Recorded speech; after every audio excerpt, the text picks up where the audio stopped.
ইনভাৰ্চন নিউজৰ বিশেষ অনুষ্ঠান কথাৰ মহলালে মই কৌশিক দে ইনভাৰ্চন নিউজৰ সমূহ দৰ্শকসকলক স্বাগতম জনাইছো। আজি ইনভাৰ্চন নিউজৰ বিশেষ অনুষ্ঠান কথাৰ মহলাৰ মাজলৈ লৈ আহিছো এজন বিশেষ অতিথি লেখক ইমৰান শাহ।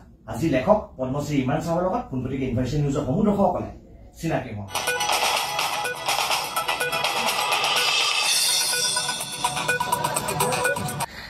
আপোনাৰ কবিতা পুথি বহুকেইখন কবিতা পুথি চৰ্চিত, কিন্তু আজিৰ নৱপ্ৰজন্মই এই কবিতা পুথিখিনিৰ পৰা জানিবলগীয়া বা শিকিবলগীয়া কেনেধৰণৰ কথা আছে সেই সম্পৰ্কে আপুনি নিজাববীয়া মতামত দিব নেকি? কবিতাৰ ক্ষেত্ৰত মোৰ বৰ দীঘলীয়াকৈ ক'বলগীয়া নাই, কাৰণ কবিতা মই যদিও প্ৰথমতে আৰম্ভ কবিতাৰে কৰিছিলোঁ, কিন্তু পিছলৈ মই কবিতাক একেবাৰে একমাত্ৰ মাধ্যম হিচাপে লোৱা নাই, তাৰ ঠাইত মই গদ্যলৈ গুচি আহিলোঁ।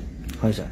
তথাপি এই কবিতাৰ ক্ষেত্ৰত দেখা যায় যে যিসকল নতুনকৈ কবিতা লিখিবলৈ অহা মানুহ বা আগৰ যিসকলৰ ভিতৰত যি বয়স তুলনামূলকভাৱে কম, তেওঁলোকে আচলতে কবিতা লিখে মনৰ তাগিদতে হওক বা কেতিয়াবা কিবা এটা বিশেষ সমল পালে তেওঁলোকে লিখি পেলাই হয়। কিন্তু কবিতা কি, কবিতা কেনে হোৱা উচিত, এই দিশটো যিটোক আমি তাৰ আলংকাৰিক দিশ বুলিয়েই ক'ব পাৰিম, সেই দিশটোৰ ওপৰত তেওঁলোক বৰ বেছি সচেতন নহয়। এইটোৰ ফলত কি হয় যে বহুত ক্ষেত্ৰত বক্তব্যটো আগবাঢ়ি যায়, কিন্তু কবিতাৰ যিখিনি কাৰিকৰী দিশ থাকে বা সৌন্দৰ্যৰ দিশ থাকে সেইখিনি তল পৰি যায়। এতিয়া মোৰ কথাটো হ'লগৈ যে আমি দুটা কাৰণে সাহিত্য কৰিব লগা হয়। এটা হ'লগৈ সমাজৰ কামত আহিবৰ কাৰণে বা যি পঢ়ে তেওঁলোকৰ কামত আহিব পাৰে, আৰু লগে লগে মানে কামত আহিব পাৰে মানে এটা শিক্ষণীয় দিশ যিটো থাকিবই লাগিব বুলি মই কোৱা নাই, থাকিলে ভাল।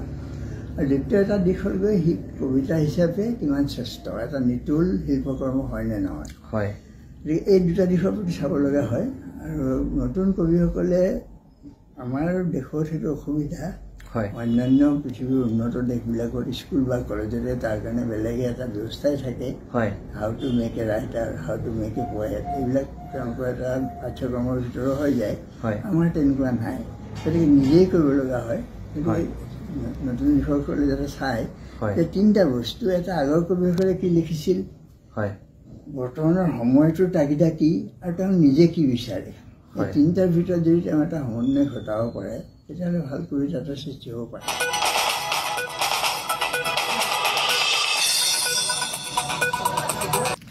ইমৰান শাহ ডাঙৰীয়া, দ্বিতীয়টো প্ৰশ্নলৈ আহিছোঁ। কিতাপে মানুহৰ জীৱনৰ পণ সলনি কৰিব নোৱাৰে, কিন্তু পথ সলনি কৰিব পাৰে। সেই সন্দৰ্ভত আপুনি নিজাববীয়া মতামত কেনেধৰণৰ দিব?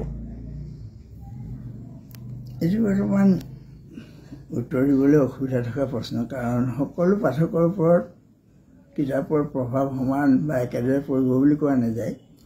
আৰু দ্বিতীয়তে কোনখন কিতাপৰ কথা কৈছোঁ, আমি কোনখন কিতাপৰ কথা কৈছোঁ, পাৰ্টিকুলাৰ এখন কিতাপৰ কথাটো আমি কোৱা নাই, সাধাৰণভাৱে সাধাৰণীকৃত কৰি লৈ আমি কিতাপৰ কথা কৈছোঁ। এই ক্ষেত্ৰত দুটা সমস্যাই দেখা দিব পাৰে। এটা হ'ল যিজন পাঠক, সেই পাঠকজন ইতিমধ্যেই তেওঁৰ যিটো মানসিক বা যিটোক আমি বৌদ্ধিক দিশ কওঁ সেইটো বহুত আগবঢ়া হ'ব পাৰে, ফলত তেওঁ ক্ৰিটিকেলি সমালোচকৰ দৰে কিতাপখন ল'ব পাৰে।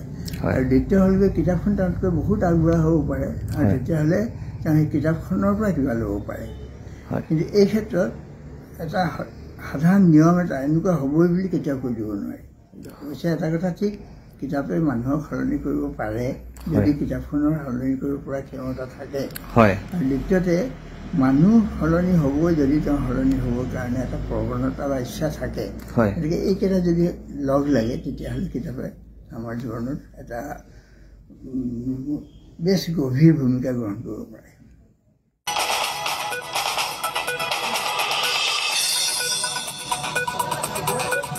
শাহ ডাঙৰীয়া, তৃতীয়টো প্ৰশ্নলৈ আহিছোঁ। আজিৰ ছাত্ৰ ছাত্ৰীয়ে বা আজিৰ যিসকল শিক্ষাৰ্থী আছে, যেনেধৰণে আউট নলেজৰ কিতাপ পঢ়ে, বাহিৰা কিতাপ পঢ়ে, প্ৰবন্ধ পঢ়ে, গল্প পঢ়ে, বহু কিছুমান বাহিৰা কথা বা সমাজৰ কথা, অৰ্থনৈতিক ভৌগোলিক বহু কথা থাকে, জানিবলগীয়া থাকে, তাৰ বাবে পঢ়ে। কিন্তু আজিৰ ছাত্ৰ ছাত্ৰীয়ে এষাৰ কথা কয় কিন্তু যে আমি আজিকালি কিতাপ নপঢ়োঁ, যিহেতু আমি আজিকালি অনলাইনত সকলোখিনি বস্তু পাওঁ, যিহেতু সামাজিক মাধ্যমতেই হওক বা এনেধৰণৰ বহু কিছুমান সামাজিক পথ আছে, সামাজিক পথত তেখেতসকলে সেই প্ৰশ্নৰ উত্তৰ বিচাৰি পায়।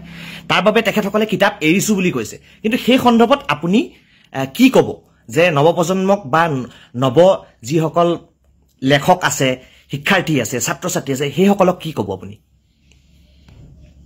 এইটো এটা আমাৰ সময়ৰ আটাইতকৈ জটিল বা বৰ গুৰুত্বপূৰ্ণ প্ৰশ্ন এইটো হৈছে হয়। আৰু কিতাপ পত্ৰৰ পৰা ল'ৰা ছোৱালী বা ডাঙৰ সকলো আঁতৰি আহিছে। আঁতৰি আহি তেওঁলোকে এই অনলাইনৰ যিটো কথা কোৱা হৈছে এইটো সহায় লৈছে। অনলাইনত কিন্তু এইখিনিও পোৱা যায় যে কোনোবাই যদি বিচাৰে সমগ্ৰ বেদ সমগ্ৰ উপনিষদো তাক পাব। সেইখিনি পঢ়িছে নাই অনলাইন পোৱাসকলে, সেইটো আমি চাব লাগিব। দ্বিতীয় কথাটো হ'ল কি যে এজন ছাত্ৰক যদি সোধা হয় ভাৰতবৰ্ষৰ আটাইতকৈ পুৰণি মহাকাব্যখন কোন, তেওঁ কৈ দিব পাৰে হয়তো ৰামায়ণ। তাৰপিছত যদি সোধা হয় যে তাৰ ৰচক কোন, তেওঁ কৈ দিব বাল্মীকি। তাৰপিছত যদি সোধা হয় ৰামায়ণখনত কি আছে কোৱাচোন, কেইটা অধ্যায়, তেওঁ ক'ব সেইখিনি মই পঢ়াই নাই। এইখিনিৰ ভিতৰতে এই কথাখিনিৰ ভিতৰতেই আমাৰ বিদ্যা আহৰণৰ এটা গুৰুত্বপূৰ্ণ দিশ সোমাই আছে। মানে আমি কুইজৰ দৰে কিছুমান কথা শিকিবলৈ শিক্ষা আহৰণ কৰিছোঁ বুলি ভাবোঁ, কিন্তু সেই ধাৰণাটো ভুল।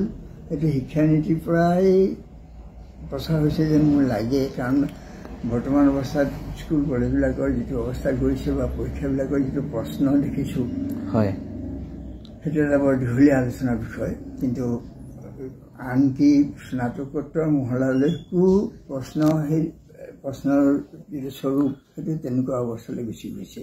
গতিকে সেই ক্ষেত্ৰত কোনোবাই যদি পৰিকল্পিতভাৱে এইবিলাক কৰিছে মই নাজানো, কিন্তু এটা অপকাৰ হৈছে যিটো আমি বৌদ্ধিক বিকাশ বুলি কওঁ, মানসিক বিকাশ বুলি কওঁ, সেইটোৰ পৰা আমি আঁতৰি আহিছোঁ। তাৰপিছত আমি যান্ত্ৰিক জীৱন এটালৈ গুচি গৈছোঁ।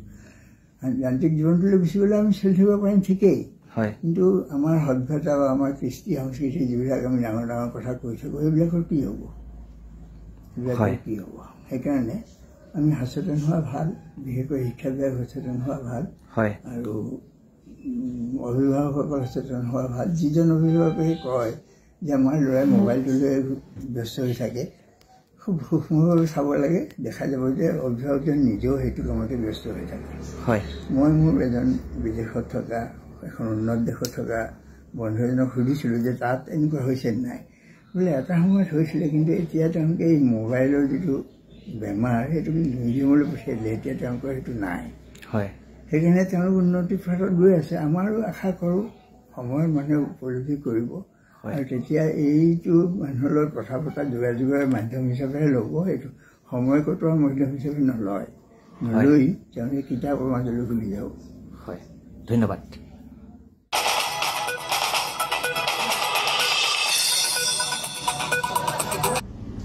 এনেদৰে ইউনিভাৰ্চিটি নিউজৰ বিশেষ অনুষ্ঠান কথাৰ মহলা অনুষ্ঠানৰ জৰিয়তে মই কৌশিক দে আপোনালোকৰ মাজলৈ আহি থাকিম আৰু ইমান সময় আপোনালোকে ইউনিভাৰ্চিটি নিউজ চাই থকাৰ বাবে মই কৌশিক দে আপোনালোকক ধন্যবাদ জ্ঞাপন কৰিছোঁ।